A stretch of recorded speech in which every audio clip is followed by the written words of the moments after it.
प्यारे बच्चों, मैं आप लोगों के लिए हमेशा की तरह बहुत आसान सा 2 नंबर का बोर्ड पेपर में आने वाला क्वेश्चन लेकर उपस्थित हुआ हूँ।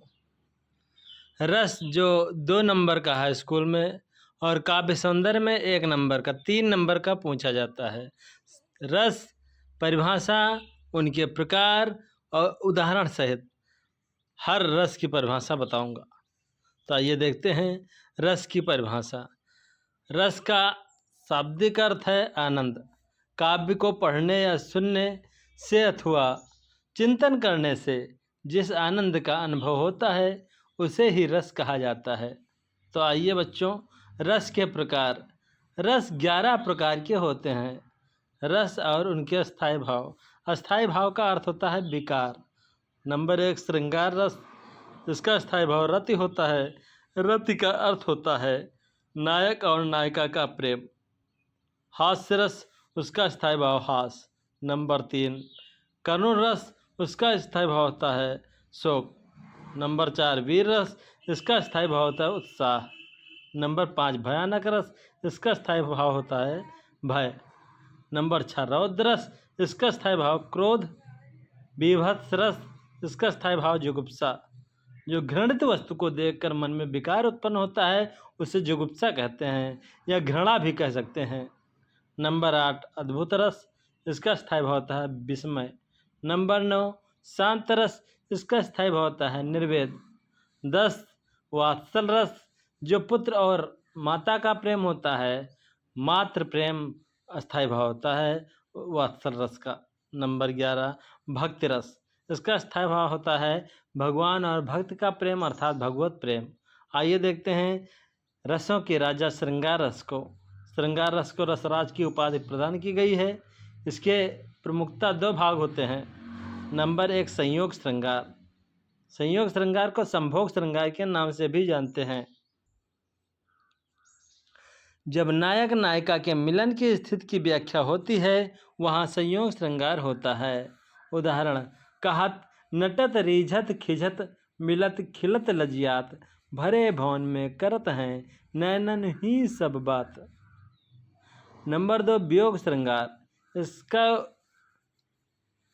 नंबर 2 वियोग श्रृंगार विप्रलंभ श्रृंगार के नाम से भी जानते हैं। जहाँ नायक नायिका के विरह वियोग वेदना की मनोदशा की व्याख्या हो वहाँ वियोग श्रृंगार होता है।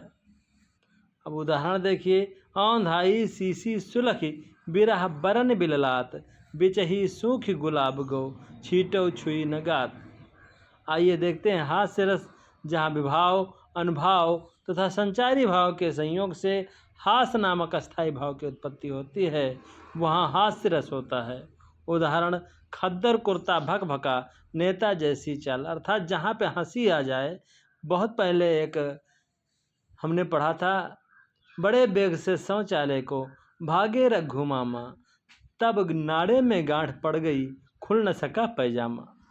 नंबर 3 करुण रस, जहाँ पर दुख प्रकट हो, जहाँ विभाव अनुभाव तथा संचारी भाव के संयोग से शोक नामक अस्थायी भाव की उत्पत्ति होती है वहाँ करुण रस होता है। उदाहरण के लिए हम हे खगमृग हे मधुकर श्रेणी तुम देखी सीता मृग नैनी।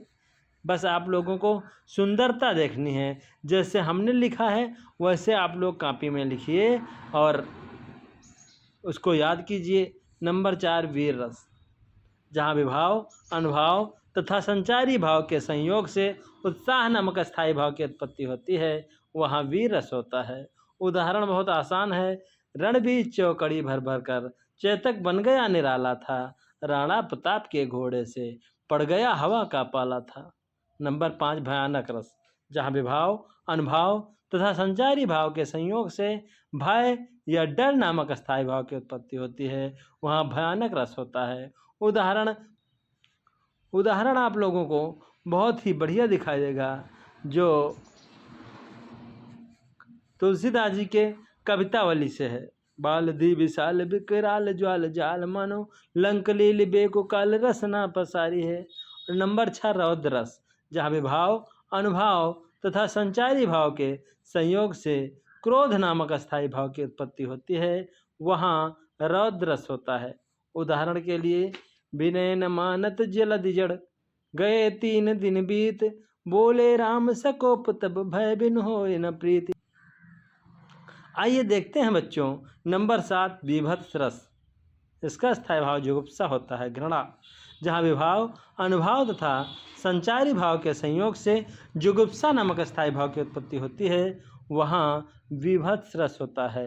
उदाहरण, बाजियों गजों के लोथों पर गिर रहे मनुज के छिन्न अंग, बह रहा चतुष्पद और द्विपद का रुधिर मिश्र हो एक संग।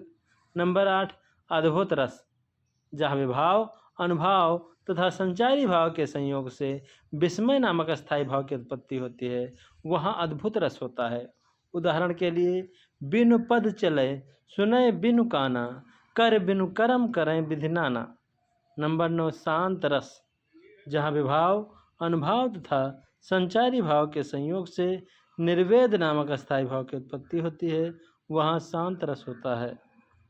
उदाहरण, जब मैं था तब हरि नहीं, अब हरि है मैं नाहि, सब अंधियारा मिट गया, जब दीपक देखा माह। नंबर 10 वात्सल्य रस। इसका स्थायी भाव होता है मात्र प्रेम। जहाँ विभाव, अनुभाव तथा संचारी भाव के संयोग से मात्र प्रेम नामक स्थायी भाव की उत्पत्ति होती है, वहाँ वात्सल्य रस होता है। उदाहरण देखेंगे, बाल दशा सुख निरख यशोदा, पुन पुन नंद बुलावती, अचरा तर लय ढाक सूर्य, प्रभु को दूध पियावती। नंबर 11 भक्ति रस। जहाँ विभाव, अनुभाव तथा संचारी भाव के संयोग से भगवत प्रेम नामक स्थायी भाव की उत्पत्ति होती है, वहाँ भक्ति रस होता है। उदाहरण के लिए, मेरे तो गिरधर गोपाल, दूसरों न कोई, जाके सिर मोर पखा, मेरो पति सोई। बच्चों, इस प्रकार हम बहुत आसान तरीके से रस को समझ चुके हैं। इसका आसान सूत्र होता है, जहाँ विभाव, अनुभाव तथा संचारी भाव के संयोग से जो अस्थायी भाव हम लगा देंगे वही रस हो जाएगा। तो अगर बच्चों समझ में आ गया हो, कहीं परेशानी हो तो कमेंट करके पूछ सकते हैं। कोई कंप्लेन हो तब भी आप कमेंट कर सकते हैं। इसके बाद अगर आप लोगों को अच्छा लगा हो, समझ में आया हो, तो चैनल को सब्सक्राइब कीजिए, क्योंकि बहुत ही जल्द छंद और अलंकार लेकर हम फिर से मिलने वाले हैं। आप सब्सक्राइब किए रहेंगे चैनल को तो आपको नोटिफिकेशन मिल जाएगा। नोटिफिकेशन बेल आइकन भी दबाइए और साथ में अगर अच्छा लगे तो शेयर कीजिए। धन्यवाद।